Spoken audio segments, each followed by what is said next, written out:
Coming up on Network Africa. African leaders pay tribute to former U.S. President Jimmy Carter, who has died at the age of 100.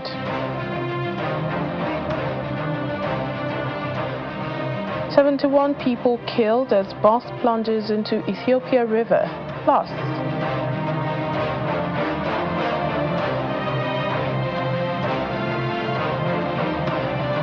UN Secretary General Antonio Guterres warns of climate breakdown in his annual New Year message.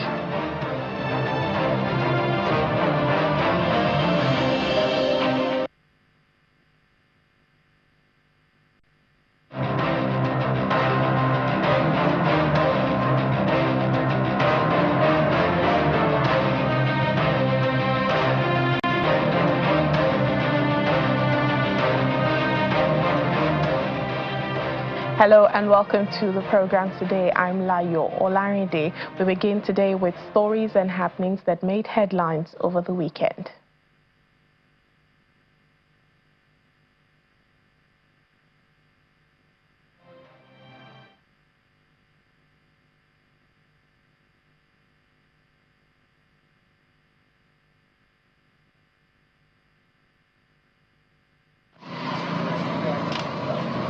Polling stations in Jamena, Chad, opened for the anticipated legislative elections after years of unrest on Sunday. Voters lined up to cast their ballot in the parliamentary and regional elections, which are set to end a 3-year transitional period from military rule. The parliamentary election is the first in more than a decade in Chad and comes months after the junta leader Mahamat Idris Deby won a disputed presidential vote that was meant to return democracy. The main opposition boycotted Sunday's vote after accusing authorities of not overseeing a credible electoral process. December's elections in Chad are part of a broader effort to allegedly stabilize the country after the death of President Idris Deby in April 2021, which led to a military takeover. The elections reportedly aim to restore the 188-member National Assembly, which had been dissolved during the transition period. The provisional agenda for this meeting is... Late on Friday, the United Nations Security Council authorized the African Union Support and Stabilization Mission in Somalia, known as ALSUM, which will replace a larger African Union anti-terrorism operation from January 1, 2025. Somalia's security has been underwritten by foreign resources since Ethiopia invaded the country in 2006, toppling an Islamist-led administration while galvanizing an insurgency that has since killed tens of thousands of people. On Sunday, Spanish Coast Guards rescued dozens of migrants off the Canary Islands. Coast Guards helped the group of 73 men, 2 women and 2 babies who were stranded off El Hierro to reach Agoinegoin port in the Gran Canaria island. More than 650 migrants arrived on Saturday to Canary Islands. Data from EU border agency Frontex shows the Canaries have registered the fastest increase in arrivals by sea in the European Union this year. According to migrant aid group Walking Borders, 9,757 migrants died at sea in 2004 trying to reach Spain's Canary Islands from Africa's Atlantic coast.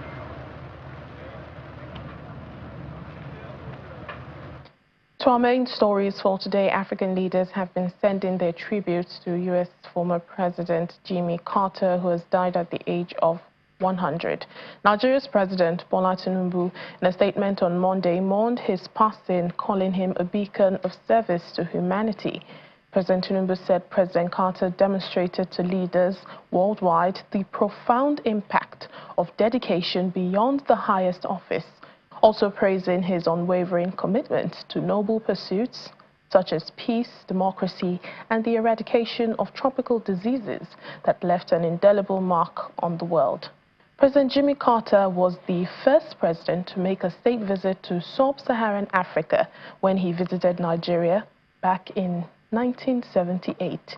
He was welcomed by Lieutenant General Olusegun Obasanjo, Nigeria's head of state at the time, who had visited Washington in October 1977. Now, one notable achievement of Jimmy Carter was the Camp David Accord that brokered a peace deal between Egypt and Israel. Egyptian President Abdel Fattah el-Sisi noted in his tributes, saying his efforts in preserving the peace agreement between Egypt and Israel will remain etched in history.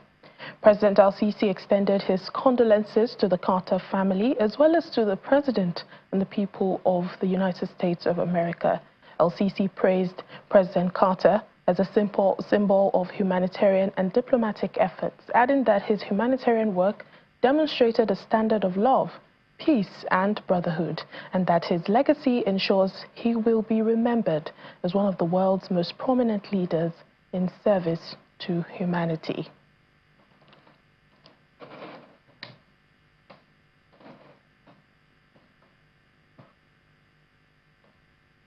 Joining us now is Achike Chude, African Affairs Analyst, for more on the legacy of President Jimmy Carter here in Africa. Thank you so much for joining us on the program.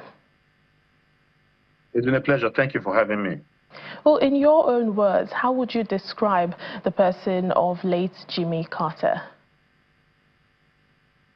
Well, if there's one leader that a lot of commendations, would fit. I mean, the very positive commendations that have been made about him, all the virtues that have been, that have been ascribed to him. If there's one leader that it will stick on, it will be late President Jimmy Carter. Everything that has been said about him, from being a humanist to a seeker of peace. Of course, he received the Nobel Prize for his attempts to bring peace to the world. Very well deserved. There are not many people that would disagree, if there's even any that would disagree about all the very positive statements that have been made about him following his demise. Obviously, yes, he might have had a few domestic issues in the United States. He was a one-time president due to, multiple factors. But at the international stage, he left an indelible footprint from his recognition. And even you can also see the kind of recommendation, the kind of commendation that was given to him after his death by even the Chinese government. They attributed the thawing of relations between China and the United States to Carter. He did a lot in that field. Of course, you also talked about the Camp David Accord, which he negotiated. But of more importance to Jimmy Carter was his involvement in Africa. In fact, he had told a lot of people, and there's evidence to back it up, that he spent more time trying to bring about peace in Africa, especially with regards to the death of an apartheid movement, the death of apartheid, even more than he spent in trying to bring about peaceful solution to the problems of the Middle East.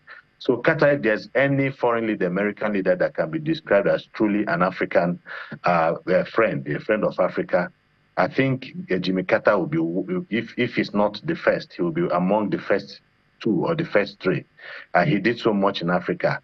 He even did more, perhaps in Africa, more than he did as president when he left the stage. For the past 30 years, he has been involved in the African continent in terms of trying to bring about a process for credible political leadership in the continent. His Carter Center has been involved in election-related matters, election observations. He himself and the wife had come several times, as well as people from the Carter Center, for that purpose. Then, of course, the issue of eradication of river blindness, Guinea worm, he threw himself into that project until it was eliminated on the continent. And then like I said, the anti-apartheid battles, he also inserted himself deeply into the continent to ensure that apartheid is eradicated. Yeah, you mentioned, he only had one term as U.S. president. Now, during this time, he visited sub-Saharan Africa, the first U.S. president to do so, and Nigeria was part of that visit back in March 1978. What would you say is a notable legacy that visit left behind for the country? Yes, the relationship between Nigeria and the United States improved dramatically, because before then, in fact, that visit, which was preceded by the visit of Olusegun Obasanjo, just like you indicated earlier, was one that was seen with a lot of suspicion by Nigerian officials. They were very angry with the role, what they perceived to be the supportive role that the United States was giving, to the apartheid movement, especially in South Africa and then the rest of Southern Africa. And so they viewed his visit with a lot of suspicion. But that visit was very important because they saw a man that was sincerely committed to the eradication of apartheid in the continent, and so that broke down all the reservations that the Nigerian government officials had. Of course, for that visit, other African leaders from the frontline states were invited. Joshua Nkomo, Robert Mugabe, some of these people that were already, fighting the liberation battle in Africa. And of course, that these leaders, African leaders, were closely tied to communist Soviet Union. And so under normal circumstances, their engagement with would be seen with a lot of suspicion. But thanks to, Andrew Young, who was in charge, pivotal, appointed by Jimmy Carter to break down the problem of trust that they had with the Americans, they were able to see these pro-Soviet freedom fighters as, pro-Soviet, well, I would say freedom fighters, but they were able to see them as freedom fighters that were committed to the eradication of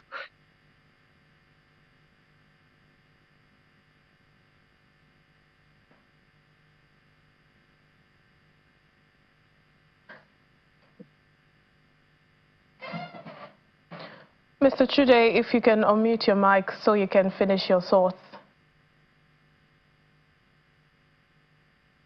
Okay.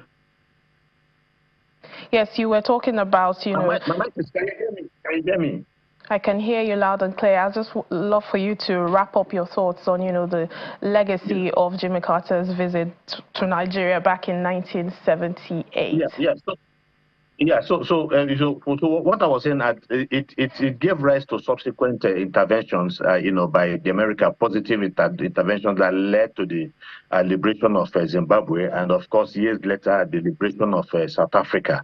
It was Jimmy Carter that opened the door and showed the sincerity, and they put pressure on American government establishments in their relationship with propping up the Soviet, the apartheid regime in South Africa. Right. Of course, that the African countries are not happy with their support of businesses in South Africa, so they're able to begin the process of discouraging American businesses in South Africa, and that put pressure on the apartheid regime in South Africa, that eventually led to the liberation of Southern Africa, not just South Africa, but other parts of Africa. Indeed. Jimmy Carter did tremendously well. Yes. Yes, thank you so much. We'll have to leave it at that, but thank you, Mr. Achike Chude, African Affairs Analyst. Thank you for your thoughts on the program. It's been a pleasure. Thank you for having me. Oh, well, other stories now. At least 71 people have died in Ethiopia when a truck packed with passengers plunged into a river. According to the spokesperson for the Southern Sidama Regional Government, the accident claimed the lives of 68 men and 3 women in the Bona district. The passengers were wedding guests traveling to the ceremony. Some families are said to have lost multiple members. Well, the state-run Ethiopian Broadcasting Corporation also reported that the truck had missed the bridge and fell into the river, and that the road had many bends. A shark attack off Egypt's Red Sea coastline has left 1 tourist dead and another injured. The North African nation's Environment Ministry said Sunday's incident occurred north of Marsa Alam, a resort town in eastern Egypt, and it's popular with divers, adding that the attack happened in deep waters just outside the designated swimming area. The ministry says the 2 victims are foreigners.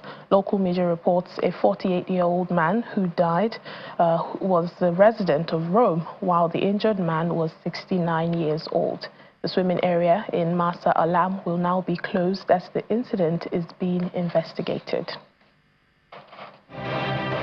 Welcome back to the program. It's less than 48 hours to the new year 2025, and the UN Secretary General Antonio Guterres has released his message for the world. He warns that the world is facing a climate breakdown in his annual New Year speech released on Monday. Dr. Guterres said the 10 hottest years on record had happened in the past decade, including 2024. The Secretary General underlined the Pact for the Future as a sign of hope. The pact, which also includes an annex on working toward a responsible and sustainable digital future, was adopted in September without a vote at the start of a 2-day summit of the future. The agreement came after some 9 months of negotiations. Throughout 2024, hope has been hard to find. Wars are causing enormous pain, suffering and displacement. Inequalities and divisions are rife, fueling tensions and mistrust. And today, I can officially report that we have just endured a decade of deadly heat. The top 10 hottest years on record have happened in the last 10 years, including 2024. This is climate breakdown in real time. In 2025, countries must put the world on a safer path by dramatically slashing emissions and supporting the transition to a renewable future. It is essential and it is possible. I see hope in activists, young and old, raising their voices for progress. I see hope in the humanitarian heroes overcoming enormous obstacles to support the most vulnerable people. I see hope in developing countries fighting for financial and climate justice. I see hope in the scientists and innovators breaking new ground for humanity. And I saw hope in September when world leaders came together to adopt the Pact for the Future. The Pact is a new push to build peace through disarmament and prevention, to reform the global financial system so it supports and represents all countries, to push for more opportunities for women and young people, to build guardrails so technologies put people over profits and rights over runaway algorithms. Together we can make 2025 a new beginning, not as a world divided, but as nations united. 28-year-old Chioma Ukpabi has emerged winner of the 2nd season of Channel's television social entrepreneurship reality show, Fund It Forward, which ended on Sunday. After 7 intense weeks of learning, bonding and reshaping their sustainable business, Chioma Ukpabi has won the star prize of 30 million naira to defeat 11 other change agents with her EdTech learning initiative, SWOOC. The 1st and 2nd runner-up spots also received 15 million and 10 million naira prizes as well. It's the final day of season 2 of Channel's television social entrepreneurship reality show, Fund It Forward, and there's a cumulative 55 million naira up for grabs. The 4 finalists, from an initial class of 12 agents, have gone through the fire of competition, the bonding of friendship, the reliance of collaboration and confidence of learning to arrive here today. And you can almost feel the pep in their steps, even if they admit to some levels of pressure.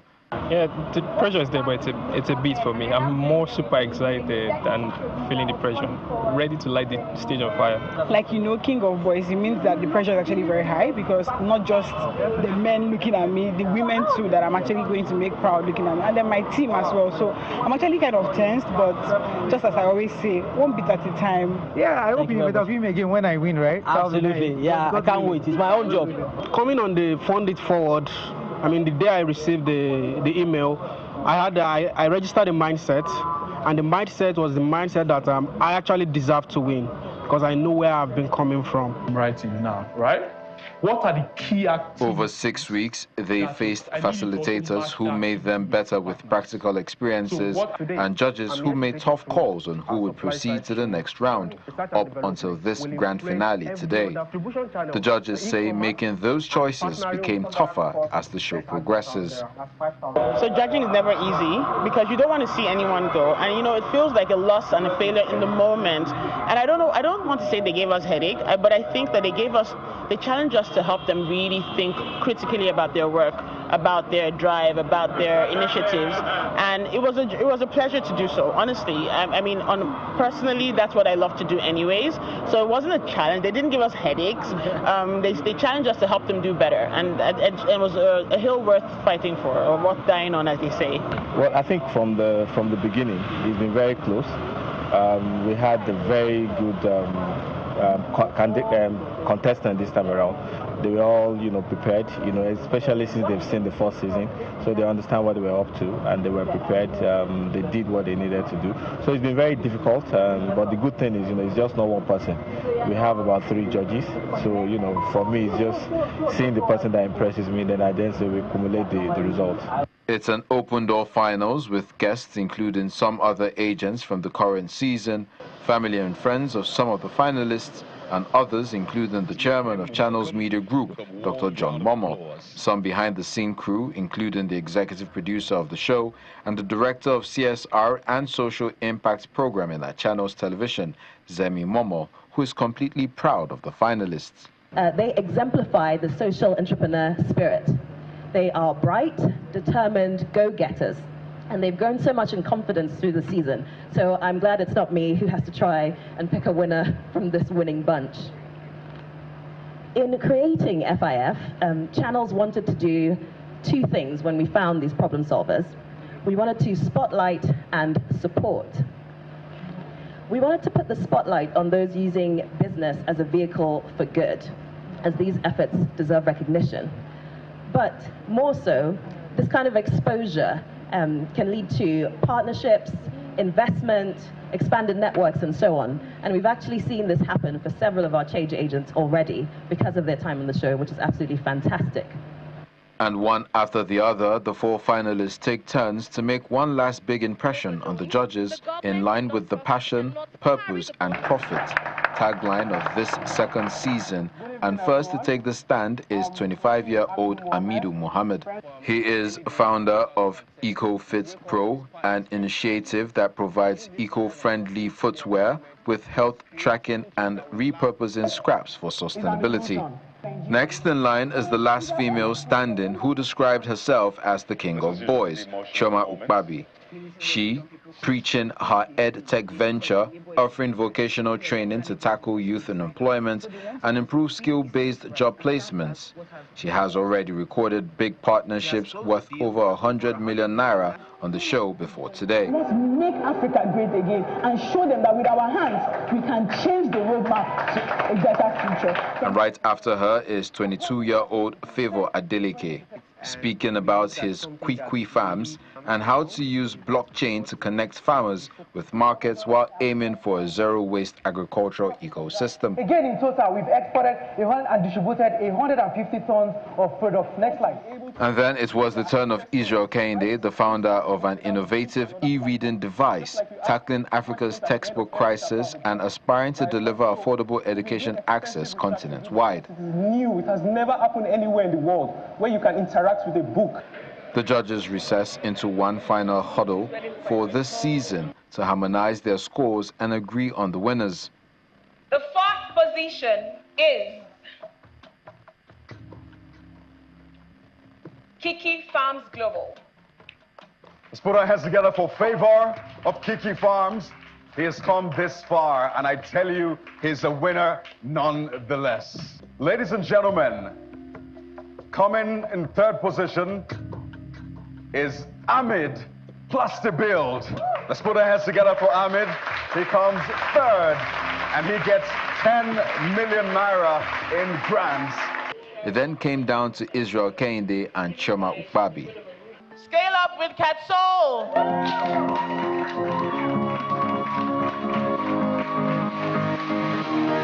Congratulations. to Sue.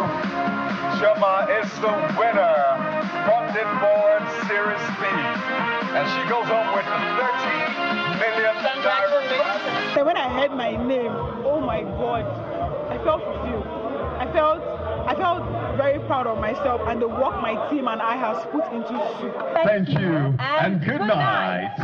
And that marks the climax and pulls the curtains on an exhilarating journey as Channels Television's Funded Forward Season 2 wraps up after weeks of rigorous challenges, transformative learning, and inspiring breakthroughs.